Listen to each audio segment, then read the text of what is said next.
Meet Oriental Bittersweet. This pretty little berry might be festive this time of year, but don't let that fool you. It's one of the worst things for the environment of New England, and it's something you have to be aware of and pull out whenever you see. That said, it is very pretty and does make a beautiful Christmas wreath. Actually, it was imported for decorations and to help facilitate that.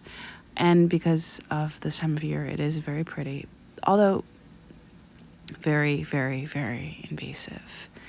It is contributing to a lot of trees dying and even power outages because it wraps around the trees and chokes the trees and they fall on the power lines and die.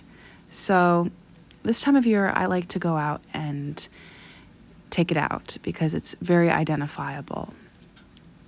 That said, it's not the best time to take it out. The best time probably is spring, which is also a good time to take it out before, everything else grows. But you can't really, it's hard to identify in the spring, but it certainly sticks out this time of year. Well, the reason it's not the best to pull it out this time of year is because the berries do drop. So when that happens, you have to kind of pick them up and collect them.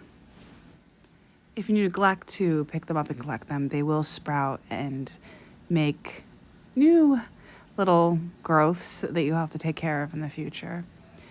It's good to cut at the base, and some people, although it's not the most environmentally great decision, do put Roundup, cut them and then put Roundup on the stem so they don't grow back, because they do grow back. The only thing that really takes care of them is ripping the root out. So I just been working this bramble patch. Now this is an old grape from the previous owner. Now I noticed that bittersweet seems to linger with grape. So if you're going to grow grape, I advise that you keep it maintained, because it seems to like to grow with grape and it kind of gets lost there. And it's so hard after that happens. I'm totally going to have to cut back this grape and really get at this bittersweet. It's been a nightmare. There's also raspberries growing in here that I'm going to be transplanting. Another thing about bittersweet is I have noticed that it's so hard to maintain bittersweet when your garden beds are wide, because you can't really get in there and pull it out so easily. So I've been even redesigning a lot of my garden beds for bittersweet maintenance to make it so they're more narrow so I could do maintenance. That's what a big problem it is in this area. It's so terrible. So I hope this video gives awareness and makes it more fun when trying to deal with it. So this is how much bittersweet I collected. Now, we have less than 2 acre property, and I have been maintaining the bittersweet hard. In other words, I pull it out all the time. And this is how much I got just on my front part of my property. Yes, I've been letting it get a little neglected over there, and there's less on my back part of my property. If not, there might be nothing back there, but it's just so much. And if you just drive, here's a main road, see the bittersweet over there in the distance? It just chokes the trees and the trees fall down. So it's a big problem for our ecosystem, our environment, the aesthetic, the tree population, and also telephone poles. It's really damaging trees, so they fall on. Now, one very big point is there is the Oriental bittersweet and there is the native bittersweet.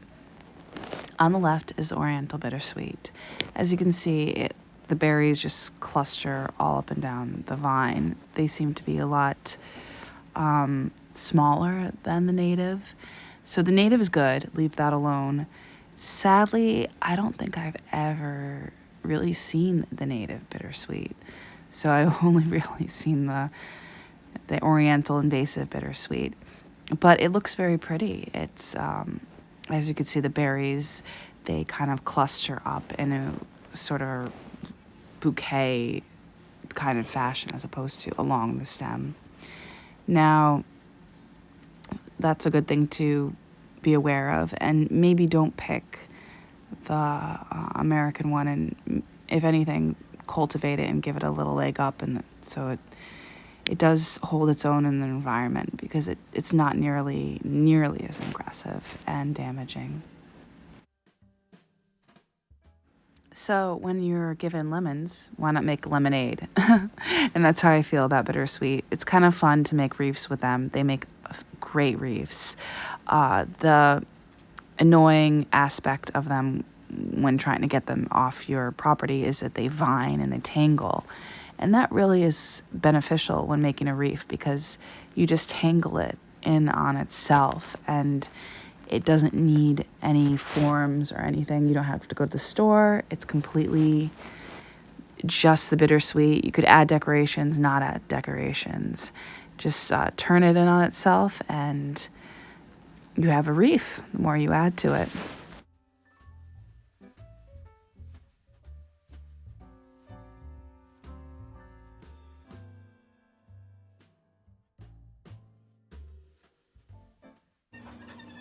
As you can see, this wreath is a little bit lopsided, and that's not really a big deal, because you just add more and more of the vines, and you could fill it out and make it round as you go, really changing the shape the more you add to it.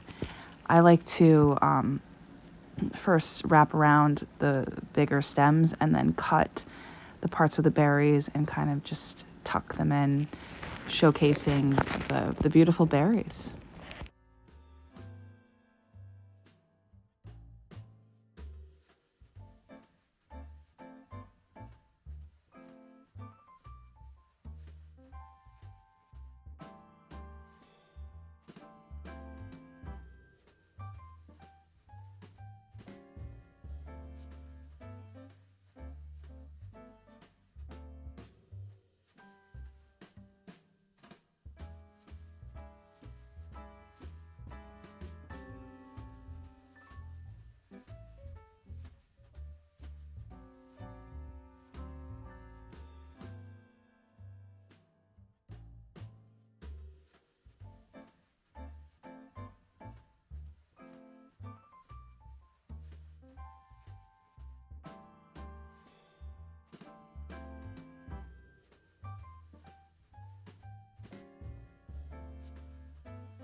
So I'm not the best wreath maker, and it's I haven't done many of them, and I find them these bittersweet wreaths super easy to do. And this wreath probably took me 30 minutes at most, so it's totally manageable. And they do look beautiful in any kind of Christmas decoration. They're a little rugged, but you could add details to them. And more importantly, I think it's a kind of cool thing to do with your kids, to teach them about the environment and the impact they can have, and get familiar with a weed you might want to be taken care of.